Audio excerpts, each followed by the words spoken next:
मोक्ष मार्ग के नेता एवं कर्म पर्वतों के भेदक और विश्व के सब तत्वों के ज्ञायक चेतन संवेदक सद्गुरु आप समान प्राप्त हो यही भावना पाकर देव विनय पूर्वक करूं वंदना बारंबार जिनेश्वर देव बारंबार जिनेश्वर देव निसंग है जो वायु सम निर्लेप है आकाश से निज आत्मा में ही विहरते जीवन पर की आस में जिनके निकट सिंहादि पशु भी भूल जाते क्रूरता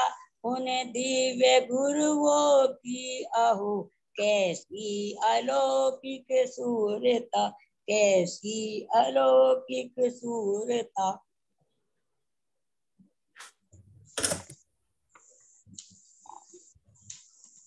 तत्वार्थ सूत्र नामक के महाशास्त्र है और इसके 9वें अध्याय के आधार पे हमारी चर्चा चल रही है संवर के कारणों के संबंध में। संवर का प्रकरण है यानी मुनिराजों का प्रकरण है, इसलिए मुनिराजों को वंदन करके हमने ये चर्चा प्रारंभ की है। कैसे है मुनिराज, मुनिराजों का क्या स्वरूप है। निस्संग है जो वायु सम, हवा कैसी होती है, हवा में कुछ चिपकता है, हवा में कुछ चिपका सकते हैं अपन, हवा निस्संग, हवा में कोई चिपकता नहीं है, वो सब अलग ही रहता है इससे। तो ऐसे निस्संग है यानी कुछ परिग्रह उनके साथ में नहीं है। और निर्लेप है आकाश से, आकाश पे कुछ लेप लगा सकते हैं, आकाश द्रव्य जो 6 द्रव्यों में आकाश द्रव्य है उस पे क्या हम कुछ लेप लगा सकते हैं कि कुछ उस पे लगा नहीं सकते। अमूर्तिक है, अमूर्तिक वस्तु पे क्या लगाया जाएगा, इसलिए निर्लेप है आकाश से। और निज आत्म में ही विहरते जीवन न पर की आस से, करते क्या है मुनिराज, अपनी आत्मा में ही विहार करते हैं। कहाँ घूमते फिरते हैं, हम सब घूम फिर के आए हैं छुट्टियों में, कहाँ कहाँ घूम के आए सब लोग, सब कहीं ना कहीं घूम घूम के आए हैं। मुनिराज कहाँ घूमते हैं, कि मुनिराज तो घूमते रहते हैं, कभी जंगल में, कभी वन में, कभी इस नगर में, कभी उस नगर में, यहाँ वहां नहीं घूमते मुनिराज। कहाँ घूमते हैं, निज आत्म में ही विहरते, अपनी आत्मा में ही घूमते हैं। और जीवन न पर की आस से, उनका जो जीवन है वो उसमें कोई पर किसी परद्रव्य की कोई आशा नहीं है कि मेरा जीवन किसके आधार से होगा। हमें तो बहुत आशा रहती है, बचपन में माँ बाप के आधार से है, फिर पति के आधार से है, पत्नी के आधार से है, फिर बुढ़ापे में बच्चों के आधार से है।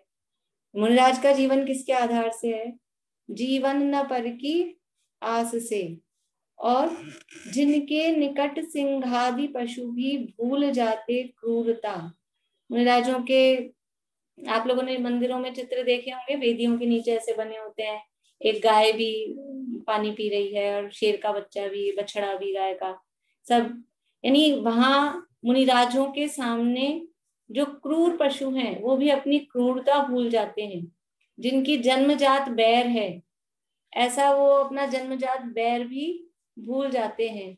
जिनके निकट सिंहादि पशु भी भूल जाते क्रूरता, ये अपने को खाली बातें नहीं है, ऐसी कहानियां पुराणों में, श्रेणिक चरित्र आप लोग देखेंगे तो उसमें आता है जब श्रेणिक राजा ने यशोधर मुनिराज के गले में मरा हुआ सर्प डाला तो डायरेक्टली ऐसा नहीं सीधा सर्प डाल दिया, सबसे पहले शिकारी कुत्ते छोड़े उनके ऊपर मुनिराज को सीधा मारने के लिए।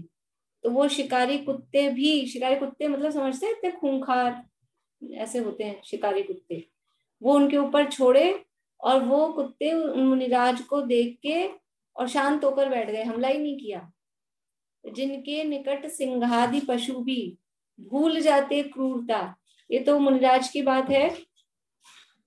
अपने टोडामल जी साहब की घटना आती है। टोडामल जी साहब को मृत्यु दंड दिया गया, हाथी के पैर के नीचे कुचलवाने की राजा की आज्ञा थी। तो उनको हाथी आ गया, उनको वहां जमीन में उठा दिया गया। हाथी को कहा पैर रखो, और हाथी पैर नहीं रख रहा उनके ऊपर, और हाथी को वो महावत फिर अंकुश मारे जा रहा, लेकिन वो पिटाई खा रहा, अंकुश से मार सहन कर रहा, लेकिन वो पैर नहीं रख रहा था। यानी ये तो सामान्य विद्वान थे, लेकिन उनके लिए लिखा गया है ऐसा कि उनकी जो वृत्ति थी टोडामल जी साहब की, वो मुनि तो नहीं थे, लेकिन मुनियों जैसी उनकी वृत्ति थी, मुनियों के समान थे, इसलिए उनको आचार्य कल्प, उन्होंने काम भी जो किया, उनकी वृत्ति भी जो थी आचार्यों के समान थी। तो ऐसे विद्वानों के, मुनिराजों के सामने पशु भी अपनी क्रूरता को भूल जाते हैं। तो जिनके निकट सिंहादि पशु भी भूल जाते क्रूरता, उन दिव्य गुरुओं की अहो कैसी अलौकिक शूरता। यानी अपनी क्रूरता को कौन भूल जाएगा, कि वो जो सामने वाला शूरवीर होता है ना, जैसे मम्मी के बोलते ही बच्चे डरते हो ना मम्मी से, अभी तो नहीं कहती हूँ मैं, आजकल तो उल्टा हिसाब है, लेकिन एक आंख दिखाए तो सब सच सच बता दे, क्या किया था क्या नहीं किया था, कुछ चोरी की कि कुछ गलत खाया कि किसने कुछ काम नहीं किया, आंख के डर से ही वो सारी अपने अंदर की बात बोल दे। ऐसे ही वो मुनिराज कैसे हैं, वो इतने शूरवीर हैं, यानी किसी को डराते धमकाते नहीं है, कुछ कहते नहीं है, लेकिन फिर भी उनके सामने आके सब अपने पापों का प्रक्षालन कर दें और सब अपनी क्रूरता को भूल जाते हैं। ऐसे अलौकिक अलौकिक शूरवीर वो मुनिराज होते हैं। ऐसे मुनिराजों का स्वरूप यहाँ परीक्षाओं के माध्यम से, परीक्षाओं के स्वरूप के माध्यम से विशेष रूप से अपने को मुनिराजों से परिचय होगा। मुनिराजों के संपर्क में अपन विशेष रूप से आएंगे, इसलिए ये मुनिराजों की वंदना यहाँ पर अपन ने की है। सूत्र पाठ आज नहीं करवा रही हूँ, सूत्र पाठ करवाना उस दिन वैसे हो भी गया था लगभग जितने लोग थे सबका, पर आज नहीं कराते हैं, फिर करेंगे कल। मैं बोलती हूँ, सूत्र अपना चल रहा है 22 परीक्षाओं के संबंध में, 8वां और 9वां 2 सूत्र हैं। मार्गाच्यवन निर्जरार्थम परिशोडव्यः परिशः, यानी मार्ग से च्युत नहीं होने के लिए और निर्जरा के लिए। कौन से मार्ग से च्युत नहीं होने के लिए? तो संवर के मार्ग से, संवर के मार्ग से च्युत नहीं हो और हमारी निर्जरा हो, इसके लिए क्या करना चाहिए कि परिशहों को परिशोडव्या यानी सहन करना चाहिए। सहन करना मतलब शांत भाव से सहन करना। शब्द सहन करना है, लेकिन सहन करने में अपने को थोड़ी मजबूरी वाली चीज लगती है, मजबूरी नहीं है, शांत भाव से उसको सहन करना, वो परिशह जय कहलाता है। परिशह किसे कहते हैं? परिशह किसे कहते हैं बताया था उस दिन मैंने। प्राकृतिक जो परिस्थितियां हैं जिन्हें दूर नहीं किया जा सकता है, वो प्राकृतिक परिस्थितियां परिशह कहलाती हैं, और उन परिशहों को शांत भाव से सहन करना, उनमें आकुलित व्याकुलित नहीं होना, वो कहलाता है परिशह जय। तो जो मुनिराज होते हैं वो 22 परिशहों को जीतते हैं, ये उनका मूल गुण है। मुनिराजों की मूल गुण मतलब 28 मूल गुणों में नाम नहीं है भले ही, लेकिन फिर भी जो भी मुनिराज हैं वो इन परिशहों को जीतते हैं। क्यों जीतते हैं? क्योंकि मुनि किस लिए बने हैं? मुनि किस लिए बने हैं? कि मोक्ष मार्ग में आगे बढ़ के मोक्ष की प्राप्ति करें। तो मोक्ष मार्ग क्या है? वो है संवर, और उस मार्ग से च्युत नहीं हो। यदि इन परिशहों को नहीं जीतेंगे, इन परिशहों से विचलित हो गए तो मार्ग से विचलित हो जाएंगे, और मार्ग से विचलित हो गए तो मंजिल पर पहुंच पाएंगे क्या? मार्ग से विचलित हो गए तो मंजिल पे नहीं पहुंच पाएंगे। इसलिए मार्ग से विचलित नहीं हो और कर्मों की निर्जरा हो, इसके लिए वो परीक्षाओं को, सभी मुनिराज, लगभग सभी मुनिराज इन परीक्षाओं को जीतते हैं। 22 है परिचय, सूत्र बोलती हूँ।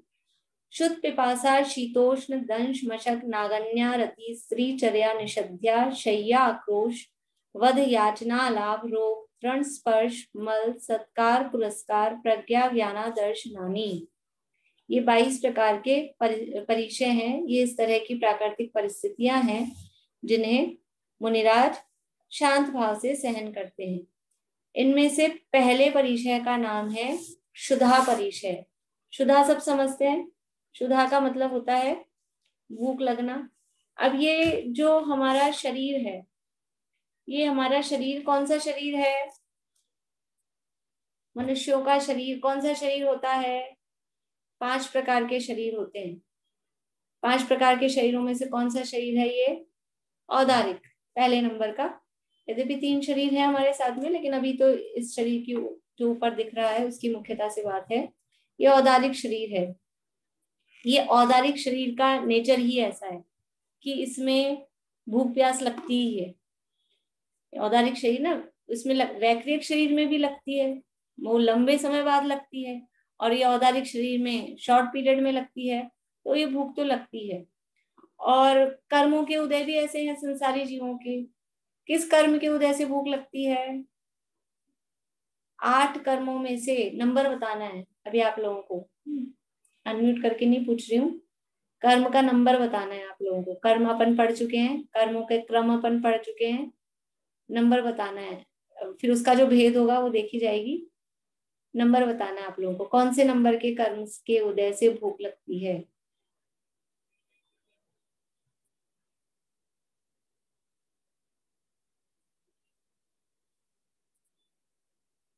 बहुत सोच रहे हैं आप लोग।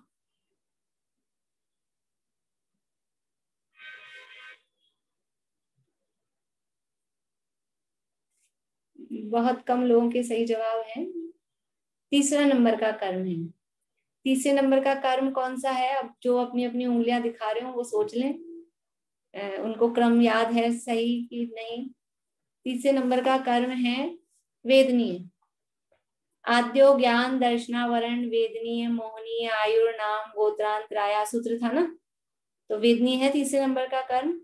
और जो भूख लगती है वो असाता वेदनी के उदय में। और कोई कर्म अपने को समझ में आ रहा है? मोहनीय कर्म के उदय में भूख लगने का संबंध नहीं है। यद्यपि मोह से वो भूख प्यास फील होती है, क्योंकि वेदनीय कर्म मोहनीय कर्म के निमित्त से ही अपना काम करता है, वो बात तो सही है। लेकिन डायरेक्टली अपन निमित्त देखेंगे, वो सपोर्टिव तो सारे ही हैं। फिर दूसरे फिर शरीर नाम कर्म का उदय भी है, शरीर भी है, और भी दूसरी दूसरी चीजें आप देखेंगे, वो तो सब सपोर्टिव है। लेकिन असाता वेदनी के उदय में भूख लगती है। तो ये कर्मों के उदय भी ऐसे हैं जीवों के, और ये औदारिक शरीर भी है। तो भूख तो लगना स्वाभाविक है, मतलब ये नेचुरल है।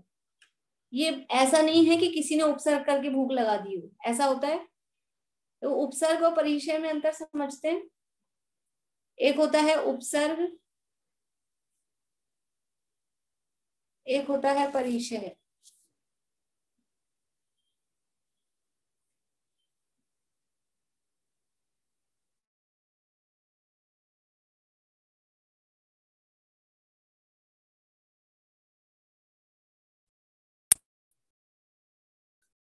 ठीक है, एक होता है उपसर्ग, एक होता है परिचय। उपसर्ग किसे कहते हैं और परिचय किसे कहते हैं?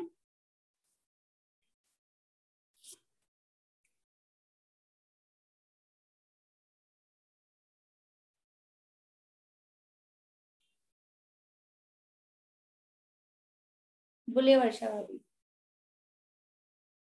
परिचय तो आप प्राकृतिक परिस्थितियों के कारण होता है, उपसर्ग किसी के द्वारा किया जाता है। बढ़िया बढ़िया। ये उपसर्ग है वो किसी के द्वारा किया जाता है, यानी अपन उसको ऐसे कह सकते हैं उपसर्ग कृत्रिम होते हैं, और परिचय है वो प्राकृतिक है। उपसर्ग या तो मनुष्यों द्वारा किया जाता है, या देवों द्वारा किया जाता है, या तिर्यंचों द्वारा किया जाता है। यानी देवों मनुष्य तिर्यंचों द्वारा जो अलग से जो आपदा उनके द्वारा की जाती है वो कहलाती है उपसर्ग। और जो सहज नेचुरल जो प्राकृतिक परिस्थिति है, वो प्राकृतिक परिस्थिति जो उत्पन्न हुई है, किसी के द्वारा की नहीं गई है, चला के नहीं किया गया है, वो कहलाता है परिचय। तो भूख है वो किसी ने किया है, कोई मनुष्य ने अपने भूख पैदा कर दी है अलग से कोई, किसी तिर्यंच ने, किसी देव ने, ऐसा नहीं होता है। भूख है वो स्वाभाविक प्राकृतिक एक परिस्थिति है। तो मुनिराजों को भूख की पीड़ा हो सकती है कि नहीं हो सकती है? मुनिराजों को भूख लगती है कि नहीं लगती है? मुनिराज बन गए तो भूख लगना बंद हो जाती है? भूख तो लगती है, लेकिन भूख की पीड़ा होने पर भी अभी अपने को भूख लगी, प्यास लगी, प्यास की भी चर्चा साथ में ही कर लेते हैं, शुदा और तृषा दो हैं। तो भूख प्यास अपने को लगती है, तो अपने को क्या है, भूख लगी, गए किचन में। लेडीज को तो बहुत ही आराम है, अभी पुरुषों को थोड़ी सी पराधीनता रहती है, खुद कुछ नहीं करते हो किचन में, तो कौन ले, कैसे ले, कोई नहीं हो घर में तो क्या खाएं क्या नहीं खाएं कुछ समझ नहीं आता है।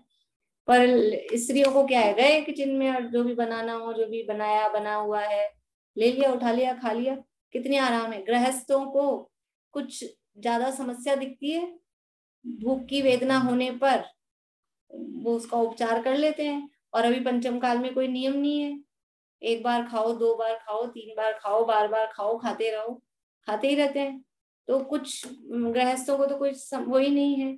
लेकिन मुनिराज को कितनी मतलब हम लोगों की देखने की दृष्टि है, हम लोग कैसे देखते हैं मुनिराज को, कितनी बंदिशें हैं। एक ही बार खा सकते हैं, अपने को तो क्या है, चाहे जब खाओ बार बार में खा लो, कैसे भी खा सकते हैं। और मुनिराज एक ही बार खाते हैं, एक बार दिन में ले आहार, खड़े अलप निज पान में। और कहाँ पे जाके, कि गृहस्थ के घर में जाके। तो वो एक बार आहार लेते हैं और बार बार में आहार नहीं लेते, और गृहस्थ के अधीन उनको होना पड़ता है। जो गृहस्थ देगा आहार में वही आहार लेंगे। और नियम प्रतिज्ञा से नवदा भक्ति पूर्वक, कोई आखिरी लेकर निकले हैं तो वो प्रतिज्ञा उनकी पूरी होनी चाहिए। ऋषभदेव मुनिराज निकले, 6 महीने तक आहार की विधि नहीं मिली। तो आहार की विधि नहीं मिली तो उनको ऐसा थोड़ी ना है, फिर विधि नहीं मिली तो कुछ भी, जहां भी जो भी कुछ भी मिल रहा है ले लिया। ऐसा कर सकते हैं कि जहां भी जो भी कुछ भी मिल रहा है और ले लो भी चलो? ऐसा नहीं है। तो नवदा भक्ति पूर्वक लेंगे, एक बार लेंगे, अपनी प्रतिज्ञा पूरी होने पर लेंगे, गृहस्थ के घर जाकर लेंगे। और फिर उसमें भी आज समझ लो प्रतिज्ञा पूरी हो गई, नवदा भक्ति भी हो गई, आहार प्रारंभ भी हो गया, और बना भी सब कुछ जो आपको समझ लीजिए अनुकूल था वो सब बना है, लेकिन अंतराय आ गया तो फिर क्या होगा? यानी उनका आहार होना, हमारे तो क्या है, बाल आ जाए, कुछ आ जाए, मक्खी आ जाए तो निकाल के अलग कर देते हैं, तो खाते रहते हैं। हमारे क्या है, मुनिराज के अंतराय 32 प्रकार के अंतराय, 46 प्रकार के दोष, 46 दोष बिना सुकुल श्रावक तने घर अशन को। इतनी सारी उनकी वो नियम प्रतिज्ञाएं वो पूरी हो तब जाके वो आहार करते हैं। और ये सब नहीं हो, आहार के लिए लेने लगे, एक ग्रास भी नहीं खाया था और अंतराय आ गया तो छोड़ दिया। फिर अगले दिन तक, फिर अगले दिन आए, फिर विधि नहीं मिली, फिर नेक्स्ट डे आए, फिर विधि मिली, फिर समझ लीजिए कोई अंतराय आ गया। ऐसा कितने दिन तक हो सकता है? मतलब अपन सोचे, कल्पना करें, क्योंकि उनको तो एक ही बार आहार करना है। हाँ, ये बात जरूर है उसमें ऑप्शन कि यदि सुबह वो आहार के लिए निकले और विधि नहीं मिलती है, पड़गाहन नहीं होता है, तो शाम को भी एक टाइम होता है, शाम को भी निकल सकते हैं, ऑप्शनल है। लेकिन अगर विधि मिल गई, पड़गाहन हो गया और फिर अंतराय आ गया तो फिर शाम को नहीं निकल सकते, फिर हो गया उस दिन का काम पूरा। तो ये इतनी सारी ऐसी परिस्थितियां हैं, मतलब ये अपनी तरफ से अपन को पराधीनता या बंदिशें वो दिख रही हैं, उनको ऐसा नहीं होता है। तो वो ये अब भोजन के लिए गए हैं, आहार के लिए गए हैं, एक ग्रास आहार लिया और अंतराय आ गया और वापस आ गए, तो उनको भूख लगती होगी कि नहीं लगती होगी? अगले दिन तक उनको भूख। तो ये ऐसा भूख की पीड़ा होने पर भी शांत भाव से उसको सहन करना। उपवास करते हैं, 2-2, 4-4, 10-10 दिन के, महीने महीने के उपवास भी करते हैं। तो उपवास करते हैं तो ऐसा थोड़ी ना है कि अपन उपवास करते हैं जो भूख लगती है कि नहीं लगती है, खाना नहीं खाते हैं, लेकिन कुछ वो जो टाइम होता है भोजन का, फील होती है कि नहीं उस समय? कुछ मिनट के लिए, कुछ सेकंड के लिए होती है, ऐसी बात नहीं है। एक दिन का होता है उसमें तो होती है, 2-4-10 दिन हो जाए तो फिर वो भले ही चल जाए, लेकिन वो पर्टिकुलर जो टाइम होता है सुबह सुबह नाश्ते का, या हल्का सा फीलिंग में आता है, हाँ अपन ध्यान दे पा रहे हैं कि नहीं दे पा रहे हैं वो बात अलग है, अपन पूजन में, विधान में, स्वाध्याय में लगे हुए हैं और अपने को ख्याल में नहीं आया, वो बात अलग है। तो ऐसे ही मुनिराज को भी वो फील तो होती है, फील नहीं होती हो ऐसा नहीं है। तो वो पीड़ा होने पर भी उससे खेद खिन्न नहीं होते, परेशान नहीं होते, दुखी नहीं होते। और ऐसा नहीं कि भी चाहे जो मिल जाए, जिसके पास से जैसा भी मिल जाए, पड़गाहन के बिना अंतराय आ जाए तो भी छुपा दे उसको, ऐसा कुछ नहीं। शांत भाव से उसको सहन करना, उसका नाम है क्षुधा परिशय जय। यानी भूख की अत्यंत पीड़ा होने पर भी, बहुत सारी इस तरह की परिस्थितियां, यानी इसको अपन सोचें, ये तो अपन क्या है कि बहुत ज्यादा डिटेल नहीं करते हैं, इसको अपन डिटेल करें तो सोचें, इस परिस्थितियों को लंबा करें कि कैसी कैसी परिस्थितियां उनके साथ हो सकती है, एक एक दिन की अलग अलग। 46 दोष हैं, 32 अंतराय हैं, तो 32 दिन तक एक अंतराय आता रहे, मान लीजिए, ऐसी कल्पना करें कभी इतना अंतराय का उदय हो कि आज एक अंतराय आया, कल दूसरा आ गया, फिर परसों तीसरा आ गया, आहार ही नहीं मिल रहा है, पड़गाहन ही नहीं हो रहा है। ऋषभदेव मुनिराज तीर्थंकर जैसे थे और उनको लोग विधि नहीं जान रहे हैं आहार कैसे देना है, 6 महीने तक निकलते रहे और विधि नहीं पता चल रही है कि कैसे आहार देना है, और वो निकल रहे हैं 6 महीने तक। तो जब उनके साथ हो सकती है तो अन्य मुनिराजों के साथ हो सकती है कि नहीं हो सकती है ये चीज? तीर्थंकर मुनिराज जैसों के साथ में ये परिस्थिति बन गई, तो जो कोई सामान्य व्यक्ति हो, सामान्य मुनिराज हो, उनके साथ ऐसा होता होगा कि नहीं होता होगा? ऐसा होने पर भी उसे शांत भाव से वो सहन करते हैं, वो क्षुधा नाम का परिचय जय है। देखिए मैंने आपको वो भेजी है, बड़े पंडित जी साहब हैं ब्रह्मचारी रविंद्र जी, उसकी उनके 22 परिचयों की 2-2 लाइन के छंद हैं, वो मैंने आपको भेजे हैं। पहले अपन यहाँ से पढ़ते हैं अपनी पुस्तक में, तत्वार्थमणि प्रदीप में, पेज नंबर 348, 22 परिचय का जो है सूत्र 8 और 9, यहाँ से भी पढ़ते हैं। ये जो छंद दिए गए हैं ये भूधर दास जी के हैं, और फिर अपन उसके बाद में वो वाले छंद भी पढ़ेंगे, उनमें बहुत अच्छा एक मतलब प्रमेय उसमें अपने को दिया है, तो वो भी पढ़ेंगे। देखिए 348 पेज नंबर है। भूख की अत्यंत पीड़ा होने पर भी धैर्य के साथ उसे सहन करना क्षुधा परिचय जय है। उपवास होने पर या अंतराय होने पर जो भूख की वेदना मुनिराजों को होती है, उससे खेद खिन्न न होकर उसे शांत भाव से सहन करना क्षुधा परिचय जय है। इस परिचय जय का स्वरूप स्पष्ट करते हुए लिखा गया है। देखिए यहाँ पे परिस्थिति बताई है, किस तरह की परिस्थितियां। एक सर्वार सिद्धि जो अपनी इसकी टीका है तत्वार सूत्र की, उसमें भी बहुत अच्छा इनका वर्णन दिया है इन परिस्थितियों का। अनशन ऊनोदर तप पोषत पक्ष मास दिन बीत गए हैं, जो नहीं बने योग्य भिक्षा विधि सूख अंग सब शिथिल भये हैं। तब तहाँ दुस्सह भूख की वेदन सहत साधु नहीं नेक नए हैं, तिनके चरण कमल प्रति प्रतिदिन हाथ जोड़ हम शीश नए हैं। आप लोग कभी सोनागिरी गए हो तो जो ऊपर चंदा प्रभु भगवान वाला मंदिर है, वहां मेन एंट्रेंस से घुसते ही लेफ्ट हैंड साइड से ये पूरे 22 परिचयों के चित्र और ये वाले छंद वहां लिखे हुए हैं। और जो नीचे अभी नया बना है कुंदकुंद नगर में बड़ा परमागम मंदिर, बड़ा वाला जो है, वहां पर 22 परिचयों के चित्र बने हैं, और वो जो रविंदर जी पंडित जी, ब्रह्मचारी रविंदर जी वाला 22 परिचय हैं वो वहां पे लिखे हैं। और भी कई जगहों पे अलग अलग जगह कभी आप यात्रा जाएं तो ऐसे 22 परिचयों के चित्र और छंद वहां लिखे होते हैं। तो हम यात्रा जाएं तो ऐसा नहीं हो बस खाली फटाफट पूरा करें, वहां जो चित्र वगैरह बने होते हैं थोड़ा देखना चाहिए क्या बना है, क्या लिखा है उस आधार पे। देखिए अनशन ऊनोदर तप पोषत पक्ष मास दिन बीत गए हैं, अनशन कर रहे हैं यानी उपवास, बिल्कुल। ऊनोदर यानी एकासन, इस तरह के तप कर रहे हैं, अनशन ऊनोदर आदि तप। पोषक यानी ये करते हुए।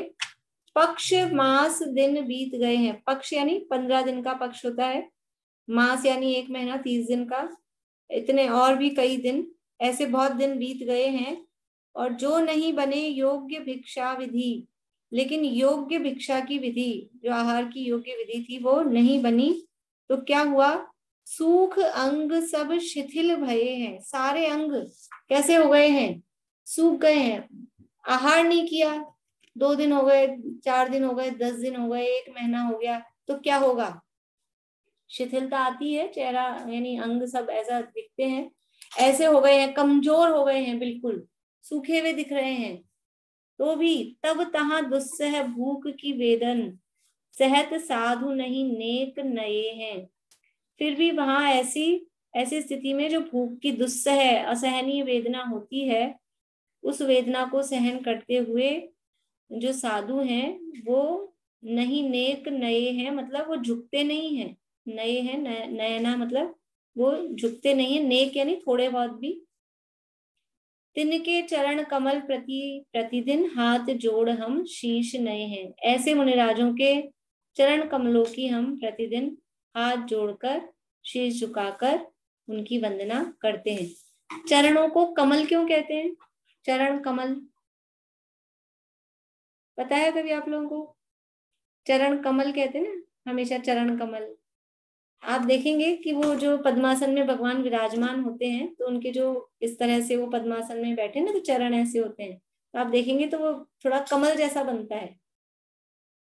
अभी ध्यान, आप दर्शन करेंगे ना आज शाम को, कल सुबह जब भी जो करें, तो आप देखिएगा पद्मासन में भगवान विराजमान है, तो वो ऐसा चरण वो ऐसे लगेंगे जैसे कमल जैसे हैं, इसलिए वो चरणों को कमल की उपमा दी जाती है। तो उनके चरण कमलों को हम हाथ जोड़कर और शीश उनको झुकाते हैं। इसमें अर्थ भी दिया है नीचे, अर्थ अपन ने कर लिया है तो उसको पढ़ते नहीं है। देखिए दूसरा परिचय इसका और पढ़ते हैं अपन, जो मैंने आपको भेजा है बड़े पंडित जी साहब का है। अगर आप लोगों के पास में अध्यात्म पाठ मंजूषा हो तो उसमें भी देख सकते हैं, या और भी है जिनेंद्र आराधना संग्रह वगैरह, जो भी बड़े पंडित जी साहब के पाठ की पुस्तकें हैं उनमें दिए हैं ये 22 परिचय।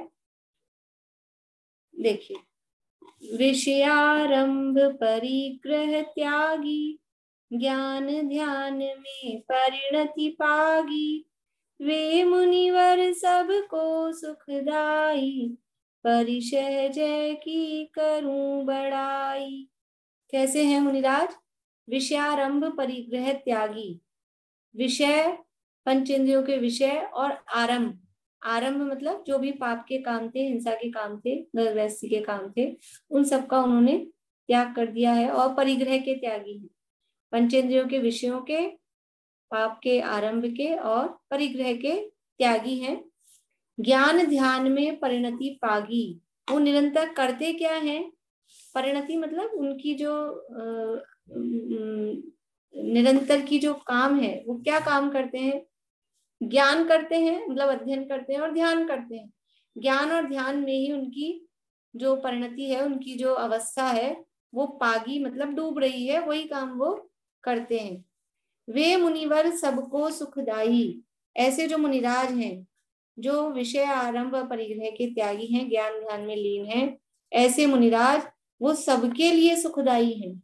वो किसी का अहित नहीं करते हैं, किसी को दुख नहीं देते हैं, सबके लिए सुखदाई हैं, और वो परिचय जीतते हैं। उनके परिचय जय की हम बड़ाई कर रहे हैं, मतलब उसका गुणगान अब हम आगे कर रहे हैं। देखिए पहला, भूख लगे आहार न पाए, अनाहारी चिद्रूप लखाए, ज्ञानामृत भोजी मुनिराय, सही परिचय शिव सुखदाय। भूख लग रही है, आहार के लिए निकलते ही क्यों है? अंदर शुद्धा की फीलिंग होती है तब तो आहार के लिए उठते हैं। विकल्प आता है, विकल्प आता है का मतलब क्या होता है? भूख की फीलिंग होती है। अपने जैसे थोड़ी ना है, पेट भरा होता है फिर भी बस टाइम हो गया तो भी आ जाओ खा लेते हैं, ऐसा नहीं है। वो अंदर भूख की फीलिंग होती है, उसको ही हम विकल्प आना बोलते हैं। तो वो आहार से निकलते हैं, और आहार निकले तो सही लेकिन आहार न पाए, लेकिन आहार की प्राप्ति नहीं होती, तो फिर वो कैसे शांत भाव रख पाते हैं? किस बल पे वो शांति रखते हैं? शांत रहते कैसे हैं? भूख लग रही है, आहार मिल नहीं रहा, और फिर भी शांत हैं। किस आधार पे हैं? लिख रहे हैं अनाहारी चिद्रूप लखाए। किस बल पे शांत रहते हैं? कि मेरा जो चैतन्य स्वरूप, चिद रूप, चैतन्य रूप, यानी मेरा जो आत्म स्वरूप है वो कैसा है? अनाहारी। आहार करना मेरा स्वभाव ही नहीं है। मेरा स्वभाव कैसा है? मैं तो अनाहारी हूं, यानी आहार करते समय अब आहार नहीं मिल रहा है, तब तो अपने अनाहारी स्वरूप को विचार कर ही रहे हैं, लेकिन आहार करते समय भी क्या देखते हैं, क्या विचार करते हैं? ये आहार करना मेरा स्वभाव नहीं है, मैं तो स्वभाव से ही अनाहारी हूं, आहार से रहित हूं।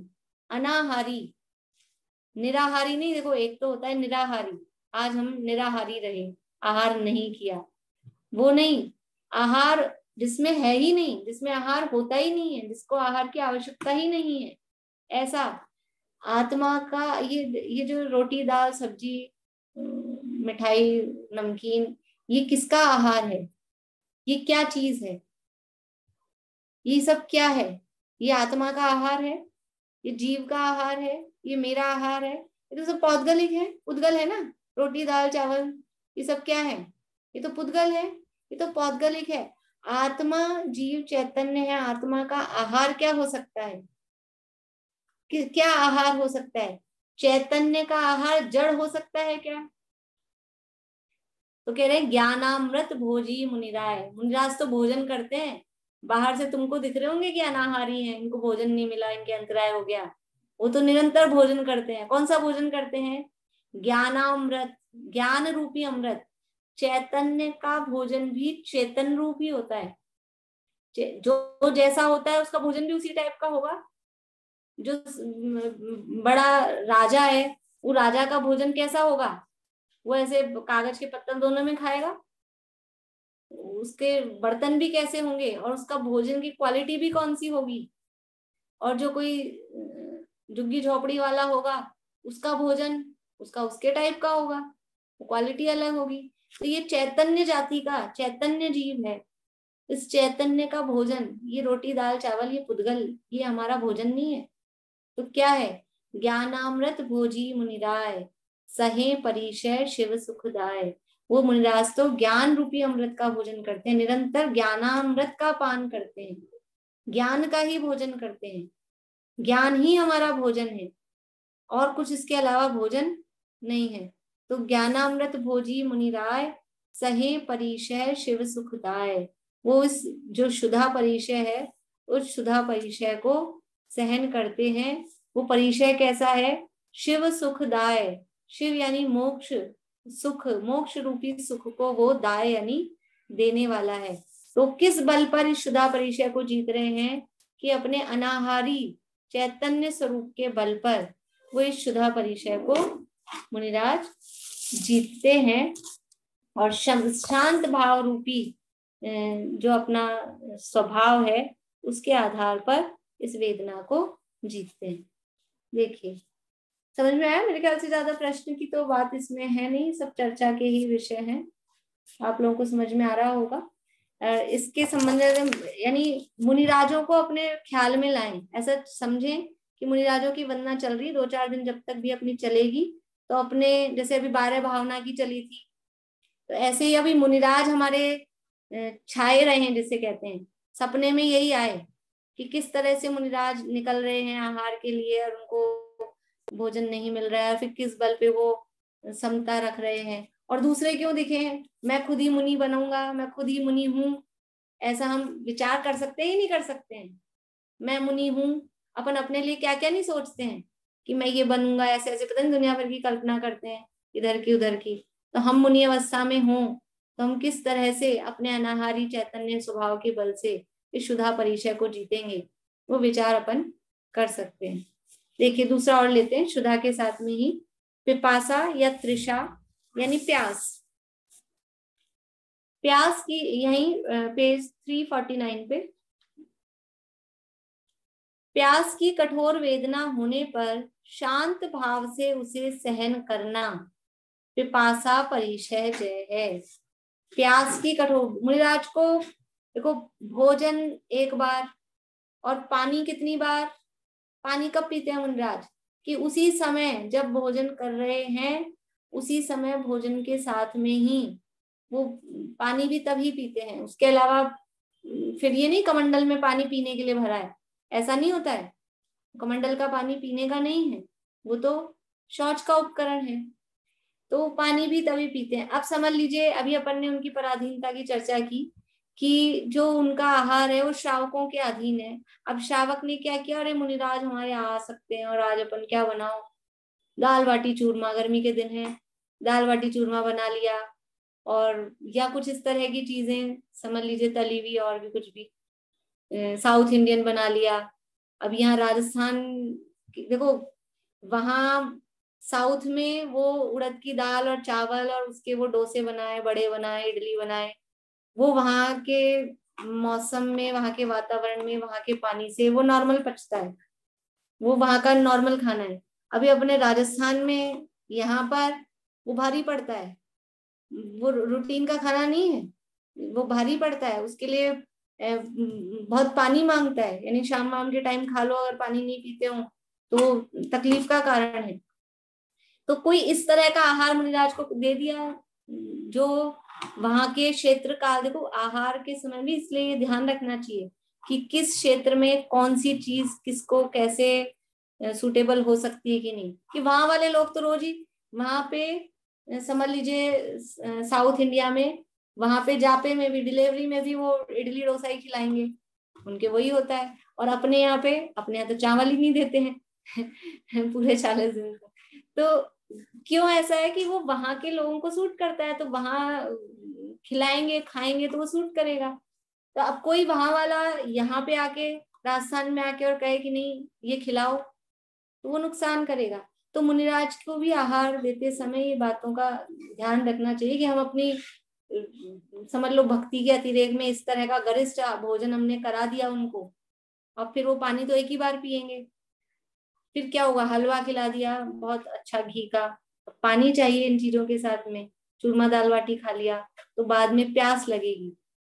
तो कह रहे हैं तृषा, उनको प्यास की वेदना लगने पर भी, अब गर्मी के जेठ महीने की गर्मी, अभी भी समझ लो आषाढ़ चल रहा है लेकिन गर्मी इतनी हो रही है, कैसी स्थिति होती है, कैसे बार बार में हमको पानी, और वो भी ठंडा पानी, और उसमें भी कुछ मीठा मिला हुआ पानी, कैसा अपने को लगता है। और मुनिराज गर्मी के दिनों में पहाड़ के ऊपर तपस्या कर रहे हैं और पानी पीते नहीं है, गला सूखता होगा कि नहीं सूखता होगा, गला सूखता है, प्यास लगती है, लेकिन फिर भी आकुलित नहीं होते। वो क्या, किस बल पे कि लग रही है प्यास, लेकिन उनके पास उस प्यास को बुझाने के लिए क्या है, कौन सा जल है। देखिए उसकी चर्चा यहाँ पर, पहले ये वाला छंद पढ़ते हैं अपनी पुस्तक वाला, फिर आगे दूसरा वाला छंद पढ़ेंगे। पराधीन मुनिवर की भिक्षा, पर घर ले कहें कछु नाही, प्रकृति विरुद्ध पारणा भुंजत, बढ़त प्यास की त्रास तहाही, ग्रीष्म काल पित्त अति कोपे, लोचन दोय फिरे जब जाही, नीर न चहे सहे ऐसे मुनि, जयवंते वर तो जग माही। देखिए क्या कह रहे हैं, पराधीन मुनिवर की भिक्षा, मुनिवर की जो भिक्षा है, आहार की प्रवृत्ति है, वो पराधीन है। पराधीनता मतलब हमको उनकी दीनता बताने के लिए नहीं कह रहे, लेकिन ये फैक्ट है, ये वास्तविकता है कि वो स्वाधीनता से वो जो चाह रहे, मतलब जो आहार रहस्य ने बनाया है, जो वो जैसा दे रहा है का आहार वो लेंगे, ये उनकी पराधीनता है ही। तो पराधीन मुनिवर की भिक्षा, पर घर ले कहें कछु नाही, ऊपर घर लेते हैं, वो जो आहार है दूसरों के घर जाके आहार लेते हैं, कुछ कहते तो है नहीं भी ये दो ये दो ये मत दो, ऐसा कुछ प्रकृति विरुद्ध पारणा भुंजत। अब वो जो उनको आहार मिला है, जो पारणा उनका हुआ है, कैसा हुआ है? प्रकृति विरुद्ध, उनके शरीर को सूट नहीं करती थी वो चीज। ऐसा होता है ना, कुछ चीजें हैं अपने अपने शरीर के हिसाब से, मान लीजिए वही एक ही जगह राजस्थान में भी हम सब रहते हैं, लेकिन कोई चीज किसी को सूट करती है, कोई चीज किसी को सूट नहीं करती है। ऐसा होता है ना, खटाई के संबंध में हो सकता है, मीठे के संबंध में हो सकता है, घी तेल के संबंध में हो सकता है, मिर्च मसालों के संबंध में हो सकता है, सब तरह से अलग अलग हो सकता है। तो प्रकृति विरुद्ध पारणा भुंजत, ऐसा पारणा उन्होंने भुंजत यानी भोगा किया। बढ़त प्यास की त्रास तहाही, फिर उससे क्या होता है? प्यास की जो त्रास है, मतलब वो प्यास होती है, वो जोर से लगती है, बढ़ जाती है। ग्रीष्म काल पित्त अति कोपे, अंदर पित्त बढ़ जाता है, पेट में गर्मी बढ़ जाती है, तो पित्त कुपित होता है, बढ़ जाता है, एसिडिटी इसके लिए शब्द दिया है, वो बढ़ जाती है। लोचन दोए फिरे जब जाही, आंखों की पुतलियां चढ़ जाती हैं। ऐसा होता है कभी कभी अपन चेहरे से किसी को पहचान लेते हैं, आपका चेहरा, आंखें चढ़ रही है, आंखें ऐसी पुतलियां एकदम ऐसे, कुछ कुछ तो शब्द ऐसे बोलते हैं, आंखें ढेर दी, इस तरह के शब्द होते हैं। इस तरह की परिस्थिति मतलब उनके साथ भी बन जाती है। मुनिराज की भी स्थिति ऐसी हो जाए, आंखें फिर गई हैं, बहुत प्यास लग रही है, इस तरह की स्थिति होने पर भी नीर न चाहे, ऐसा नहीं कहीं से भी पानी ला दो मुझे तो प्यास लग रही है, मर रहा हूं, ऐसा नहीं, नीर न चाहे और सहे, क्या सहते हैं? इस तृषा परिचय को, पिपासा परिचय को सहते हैं। और मुनि जयवंते वर्तो जगमाही, ऐसे मुनिराज जगत में जयवंत वर्तो, उनकी हम जय जयकार करते हैं।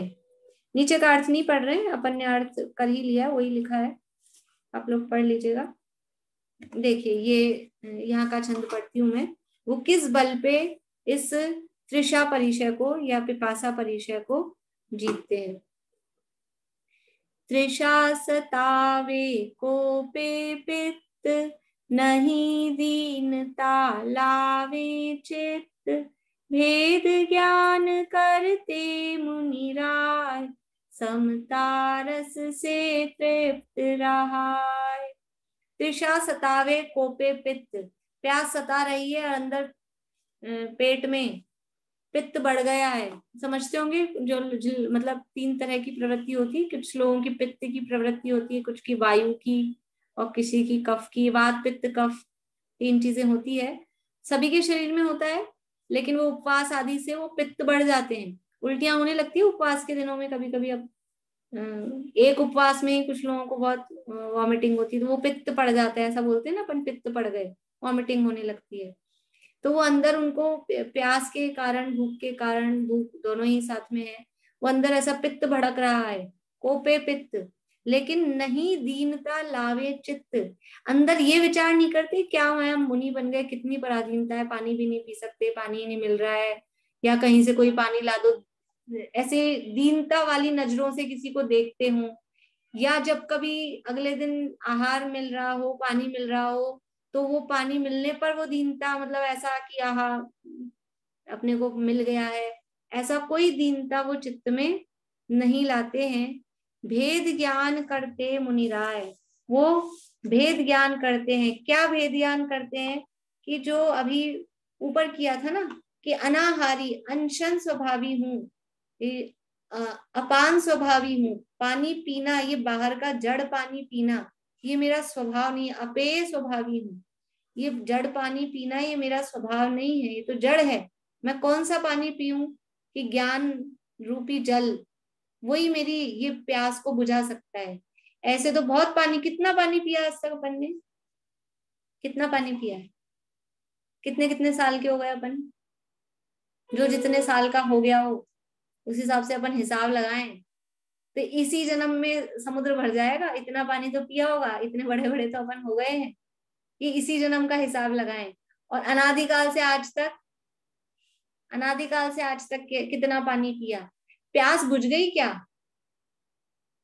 अभी प्यास लग रही है कि नहीं लग रही है? क्लास में बैठे हैं, बीच में पानी पीना नहीं है, प्यास लग रही है, प्यास लग रही है, और फिर पानी पी लेंगे, फिर पानी पी लेंगे अभी, तो फिर उसके बाद पानी थोड़ा ना पीना पड़ेगा आज आज के लिए भी, अभी क्लास के बाद जब पानी पी लेंगे फिर उसके बाद आज के दिन की तो शांति हो जाएगी कि पानी नहीं पीना पड़ेगा, कि कुछ ही नहीं, आधे घंटे की भी प्यास नहीं बुझती है इस पानी से, तो बाहर के पानी से। तो फिर मुनिराज क्या विचार करते हैं कि कुछ ऐसा पिए कि प्यास लगे ही नहीं। तो क्या है कि भेद ज्ञान, वो ज्ञान रूपी अमृत, कि ये जो प्यास लग रही है ये शरीर में, इस शरीर के कारण, इस शरीर में मोह है, इसके कारण वास्तव में मैं शरीर नहीं हूँ, और ये जो प्यास है ये मेरा स्वरूप नहीं है, मुझे प्यास लगती नहीं है, मैं पानी पीता नहीं हूँ, मैं पानी पी सकता नहीं हूँ। आत्मा पानी पी सकता है क्या? कि पानी अंदर जाता है तो क्या आत्मा में जाता होगा? अंदर कहाँ जाता है? वो पुद्गल है, पुद्गल में जाके मिलता है। इसलिए ऐसा भेद ज्ञान करते मुनिराय और समता रस से तृप्त रहा है। समता रूपी जो रस है, कौन सा रस पीते हैं? आम का कि अनार का? कोई आम और अनार ये शांति नहीं पहुंचाते वास्तव में। आज तक हमने कितने तो जूसेस पिए, कितनी शिकंजियां पी, कितनी ठंडाई पी, ठंडे हुए क्या? कुछ ठंडक आई क्या? रोज ठंडाई पीते हैं, कुछ हुआ क्या? कि वास्तव में ये कुछ नहीं है। ये असली रस क्या है जिस रस से हम तृप्त हो सके? तो बाहर के खाना पानी ये हमको तृप्त नहीं करते। ये कितना क्षणिक है, अपन विचार करें कितने क्षणिक हैं। बाहर के भोजन पानी यानी अभी पीते हैं फिर थोड़ी देर बाद प्यास लगती है, अभी भोजन किया फिर थोड़ी देर बाद भूख लगती है, और आज ये खाया है फिर कल फिर खाना पड़ता है, फिर खाना पड़ता है, बार बार में। तो ये तृप्ति कहाँ हो रही है? तृप्ति तो उसे कहते हैं कि एक बार हो गया अब जरूरत ही नहीं है उसके बाद में। तो ये ऐसी तृप्ति कहाँ होती है कि जब हम ज्ञान रूपी अमृत का है, ज्ञान रूपी जो पेय है, पानी है, उसका जब पान करते हैं, ज्ञान करते हैं, तब अपने आप ही तृप्ति होती है। प्यास लग रही हो और प्यास के काल में भेद ज्ञान करना शुरू करो तो वो प्यास कहाँ चली जाती है पता ही नहीं चलता। देखो ये तो ऐसा तो यूं भी होता है, भेद ज्ञान नहीं भी करते ना, बहुत जोर से प्यास लग रही है, कहीं सफर में निकले हुए हैं, पानी नहीं है, अभी इधर उधर का पानी पीना नहीं है, फिर क्या होता है किसी दूसरे काम में लग गए, कोई दूसरी घटना घट गई, कुछ हो गया, तो पानी वानी सब ध्यान ही नहीं रहता कि अपने को प्यास लग रही है। बहुत बार होता है ऐसा, मतलब सबके साथ होता होगा, मेरे साथ तो बहुत बार हो जाता है कि रात को मतलब शाम को पानी पीना होता है, टाइम है मेरा, भूल जाती हूँ, पहले प्यास लग रही होती है फिर सोचते हैं थोड़ी देर बाद पी लेंगे, और फिर उसके बाद में काम में लग गए, पढ़ाई में लग गए, कुछ करने लग गए, और फिर भूल ही जाते हैं कि पानी भी पीना था, याद ही नहीं आती। तो वो ऐसा नहीं है कि खाली पानी पीने से ही प्यास बुझती है, ये हमारा उपयोग। प्यास लगी कहाँ थी कि हमारा ध्यान उधर गया था कि हमको प्यास लग रही है, ऐसा हमको ये मोह के कारण होता है, और हमने अपना उपयोग को डाइवर्ट किया, माइंड डाइवर्ट किया, तो वो भूख भी गायब हो जाती है, वो प्यास भी गायब हो जाती है, लगती ही नहीं है। तो मुनिराज क्या करते हैं? यही काम करते हैं, केवल उपयोग को डाइवर्ट करते हैं। वो कुछ भोजन नहीं करते हैं, भूख लग रही है प्यास लग रही है तो, लेकिन वो अपना माइंड डाइवर्ट करते हैं कि वो जो माइंड भूख की तरफ या प्यास की तरफ था, उस माइंड को कहाँ ले जाते हैं कि उसको अपनी आत्मा की तरफ, वस्तु स्वरूप के विचार की तरफ, तत्वों के चिंतन की तरफ, भेद ज्ञान की तरफ, उस उपयोग को उधर लेके जाते हैं। तो वो भूख प्यास वो शांत भाव से, सहज रूप से वो सहन होती है। इस तरह से ये क्षुधा और तृषा दो परिचयों की चर्चा हुई। किसी को कुछ प्रश्न है? प्रश्न नहीं है? एक आध और ले लें, फिर शीत और उष्ण दो इकट्ठे लेंगे, टाइम अपने पास बचा है 3 मिनट। एक ये वाला छंद पढ़ लेते हैं, फिर वो चर्चा शायद कल कर लेंगे, ऐसा करते हैं। देखिए, शीत। सर्दी ठंड से पीड़ित होने पर उसे रोकने का उपाय तो करना ही नहीं, रोकने के उपाय करने की भावना भी नहीं होना, उक्त पीड़ा को शांत भाव से सहन करना शीत परिचय जय है। एक तो आप लोगों को काम करना है, होमवर्क है, भले ही कल नहीं करेंगे, एक आध दिन बाद करेंगे, अगर कल करना होगा तो कल करेंगे, जैसे भी होगा। उपसर्ग और परिचय में अंतर, मोटा अंतर तो एक मैंने बता ही दिया है, और भी बारीक आप लोग अंतर ढूंढ सकें। उपसर्ग और परिचय में क्या अंतर है, ठीक है, वो चर्चा अपन अगर आप लोग कल करके लाएंगे तो कल करेंगे, सब लोग करके लाएंगे तो, नहीं तो फिर परसों करेंगे, जैसा भी आप लोग करेंगे, है ना।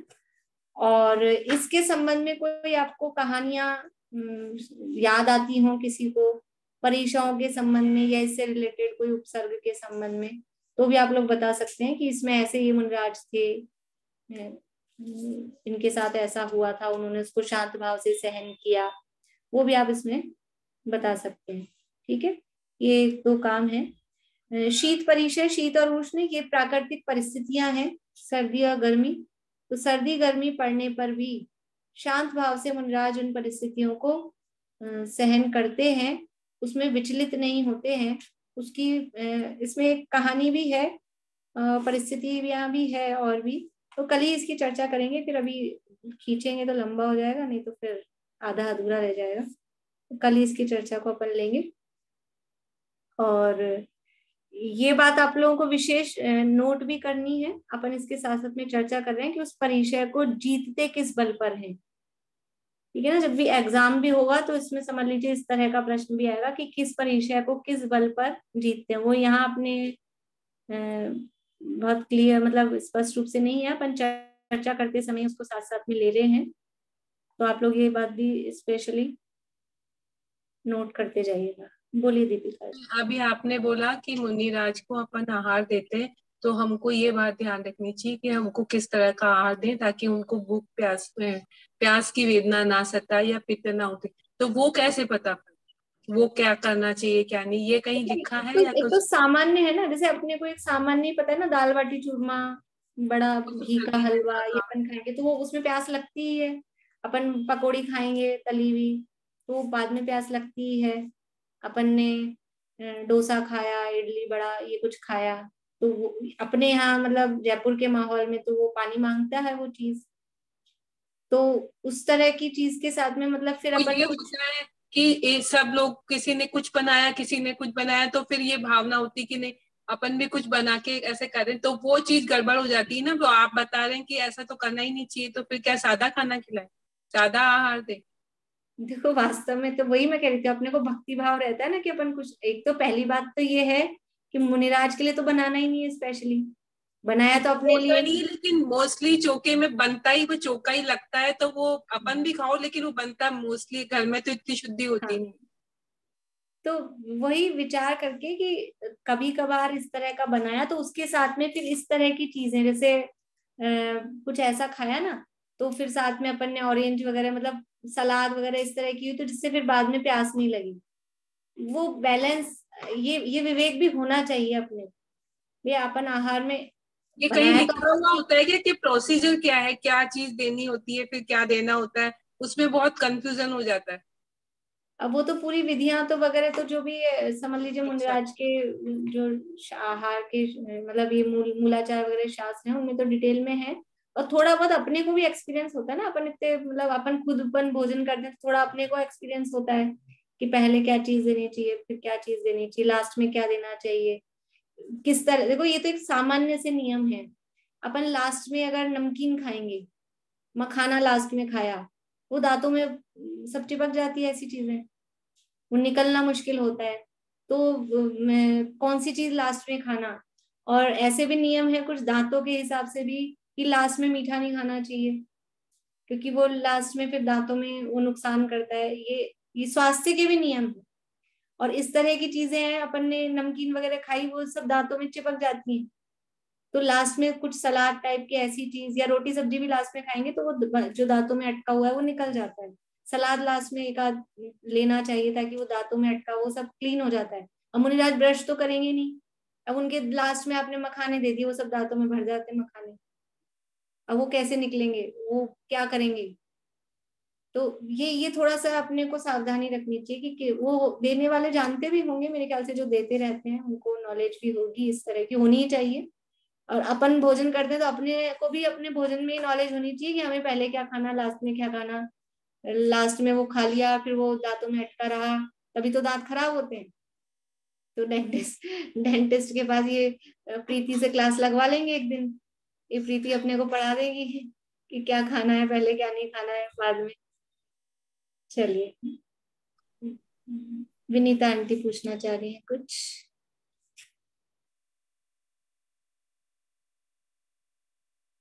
बोलिए विनीता आंटी। मैं आपसे इसी बारे में, कई परिचय के बारे में कैसे जीतना चाहिए। अस्थि में तो एक ही बात आती है, अपनी आनंद स्वभावी सुख स्वभावी आत्मा का ध्यान करना। लेकिन क्षुधा त्याग में या प्यास में हम कह सकते हैं कि ये शरीर मेरा नहीं है, ये शरीर में है, वेदना मुझ में नहीं है। तो सैया निषद्या और उसमें सैया में क्या लगाएंगे हम? अभी पहुंचेंगे ना वहां तक। नहीं, वैसे ही तो मतलब शरीर संबंधी में शरीर के प्रति कहेंगे, है ना? हाँ, तो अभी वहां पहुंचेंगे ना अपन, तब करेंगे चर्चा। अच्छा, एक मुझे छुट्टी के बारे में बात करनी, शाम को करूं मैं? हाँ, शाम को करेंगे, शाम को। बोलिए मीना सर। मैं बोल रही हूँ कि सलाद वगैरह यदि अपन महाराज को देते हैं तो चखना तो अलाउ ही नहीं है, क्योंकि चख तो सकते ही नहीं। पहले तो ककड़ी है, ये सब्जियां जो आजकल कड़ी भी निकलती हैं, उनका क्या करे, क्योंकि उनको आहार दिए बिना तो आप कुछ ग्रहण कर नहीं सकते। ये भी तो है ना। थोड़ा जो भी है, जो भी उसमें उपाय कर सकते हैं वो देख के, जैसा वो करना चाहिए, बस वही है।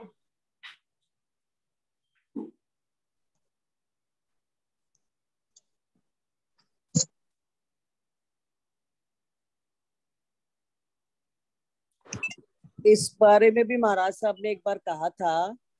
हेलो, हाँ बोलिए।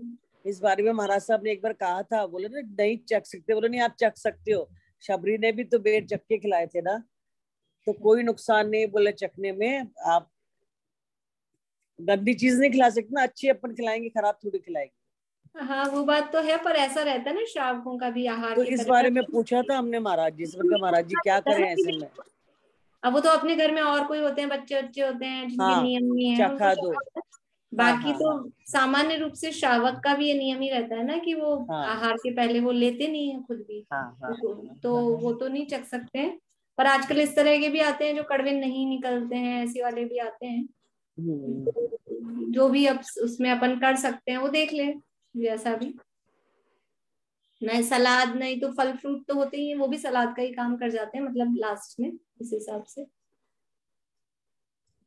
चलिए, जिनवाणी स्तुति करते हैं। और किसी का तो नहीं है कोई प्रश्न?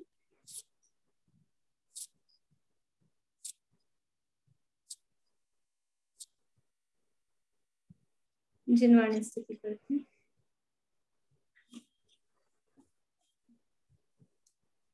निज निधि निज में बताई, यह अनंत उपकार है, उसके लिए जिनवाणी मां को वंदना शत बार है, वंदना शत बार।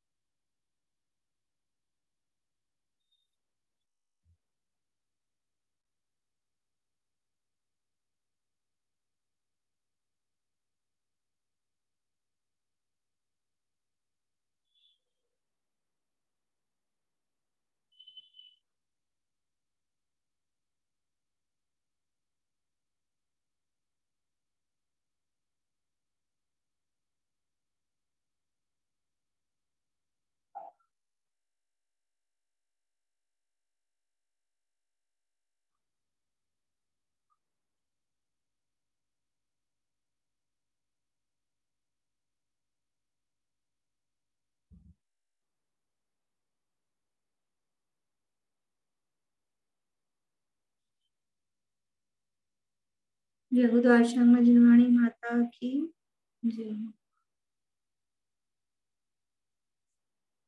जय श्री सभी।